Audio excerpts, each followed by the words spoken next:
हरिओम. गेल्या व्हिडिओमध्ये आपण योग म्हणजे काय हे पाहिलं. आज आपण बघूयात अष्टांग योग म्हणजे काय. नमस्कार, मी स्वर्णा कौलगुड, निसर्गोपचार तज्ञ, योग पंडित आणि योग प्राध्यापक आहे. आपल्या वर्गावरती जो आपण योग घेतो तो महामुनी पतंजली ऋषींनी सांगितलेला योग घेतो. आता महामुनी पतंजली ऋषींनी आपल्याला अष्टांग योग सांगितलेला आहे. अष्टांग योग म्हणजे काय तर 8 अंग सांगितलेली आहेत. यम, नियम, आसन, प्राणायाम, प्रत्याहार, धारणा, ध्यान, समाधी. त्यातला यम, नियम, आसन, प्राणायाम हा बहिरंग योग आहे आणि धारणा, ध्यान, समाधी हा अंतरंग योग आहे. बहिरंग योग आणि अंतरंग योग यांना जोडणारा प्रत्याहार हा एक पूल आहे. आता आपण बहिरंग योगाची माहिती घेणार आहोत. त्यापैकी आसन आणि प्राणायाम हे बऱ्यापैकी आपल्याला माहित असतं, पण हे यम नियम काय आहेत बघूया. यम, नियम, आसन, प्राणायाम हा बहिरंग योग आहे. तर त्यापैकी यम नियम काय आहेत ते आपण आज बघणार आहोत. यम म्हणजे समाजामध्ये वावरताना आपण काय काळजी घेतली पाहिजे, कोणते नियम आपण स्वतः पाळले पाहिजेत. आणि हे पतंजली ऋषींनी अशासाठी सांगितलंय की हे सगळं जर आपण पाळत असू तरच साधनेमध्ये आपली प्रगती होऊ शकते. त्यामुळे हे निश्चितपणे आपण पाळतोय का बघायचं, आणि पाळत जर नसू तर साधना आपण जेव्हा योगाची सुरू करतो त्यावेळेला आपोआप आपण हे पाळायला सुरुवात करतो. तर आज आपण बघूयात समाजामध्ये वावरताना आपण कोणते नियम पाळले पाहिजेत, ज्याला यम म्हटलेलं आहे. तर हे 5 सांगितले. अहिंसा, सत्य, अस्तेय, ब्रह्मचर्य, अपरिग्रह, यमाहा. त्यातला पहिला आहे अहिंसा, हिंसा न करणे. दुसरा आहे सत्य, सत्य बोललं पाहिजे, असत्य बोलायचं नाहीये.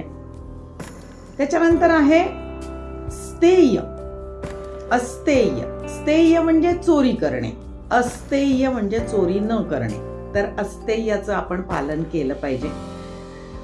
जे आपलं आहे त्यालाच आपण आपलं म्हटलं पाहिजे. दुसऱ्याची कोणतीही वस्तू आपण आपली म्हटली नाही पाहिजे, त्याला चोरी समजण्यात येतं. त्यामुळे अस्तेयाचं पालन केलं गेलं पाहिजे. त्यानंतर आहे ब्रह्मचर्य.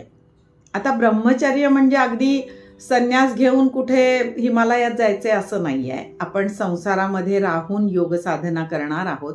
त्यामुळे धर्म आणि शास्त्र यांनी घालून दिलेल्या जे आपल्याला बंधनं आहेत त्यांचं पालन करून संसार करणं, त्याला म्हणतात ब्रह्मचर्य. त्याच्यानंतर बघूयात अपरिग्रह. परिग्रह म्हणजे संग्रह करणे. वस्तूंचा भरपूर वस्तूंचा आपण संग्रह करतो ज्याची की गरज नसते आपल्याला. कुठं सेल लागला तर स्वस्त मिळतंय म्हणून आपण आपल्याकडे असलेल्या वस्तू पण अजून जास्त घेऊन ठेवतो, स्वस्त मिळतायत म्हणून. तर त्याला म्हणतात संग्रह करणे. किंवा एखाद्यांच्या घरी पाणी येत नसेल तर ठीक आहे, आपल्या गरजेपुरतं पाणी भरून ठेवणं हे चांगली गोष्ट आहे. पण अगदी खूप भरून ठेवणं आणि 1 दिवसानंतर परत पाणी आल्यानंतर ते असलेलं पाणी ओतून देणं आणि पुन्हा भरणं हे चुकीचं आहे. तर ह्याला म्हणतात परिग्रह करणे. तर वस्तूंचाही परिग्रह करतात बऱ्याचशा व्यक्ती, आणि मनामध्ये विचारांचाही परिग्रह करतात.